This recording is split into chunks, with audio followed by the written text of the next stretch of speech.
Learning how to share, how to interact with peers, how to handle disappointment, and how to regulate emotions.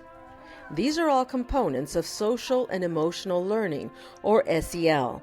They are also skills that help form a child's character and may be necessary for future academic and life success. How do we, as educators, promote children's social and emotional learning? That's where a Breakthrough Series collaborative can help us. It's a unique quality improvement method that sets up teams to work together within early childhood programs to improve practices. This BSc is focused on how we promote social and emotional learning, but this method can also be used to foster other kinds of learning, like literacy and math. When we foster social and emotional learning, we do it by building nurturing and positive relationships with children, by designing classrooms that promote interactions and collaborative learning, by individualizing instruction, and by partnering with parents to share techniques and strategies.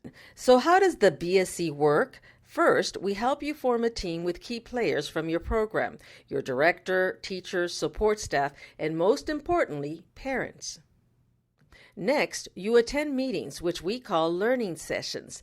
At these learning sessions, you'll work with teammates and learn from experts and one another about new ideas to continually improve what you do, overcome barriers, work more effectively as a team, and how to test out whether new ideas are working to strengthen children's social and emotional learning. Between learning sessions, we have what we call action periods. This is when the real work and collaboration happens.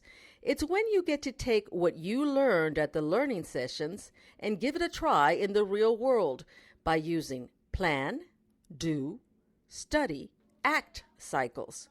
This is when you and your team members will decide which evidence-based practices related to children's social and emotional learning you'll try out in your setting, and with the help of data, you'll find out which of those practices will work best. It's when data becomes your good friend and helps you learn whether things are getting better for you, your program, and for the children and families you work with.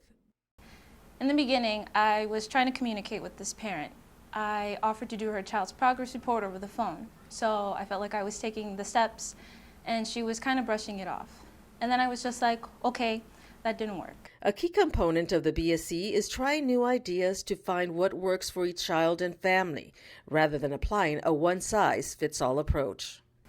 Through the BSc program, I learned to say, okay, that didn't work, so what am I going to do to try next to communicate with this parent?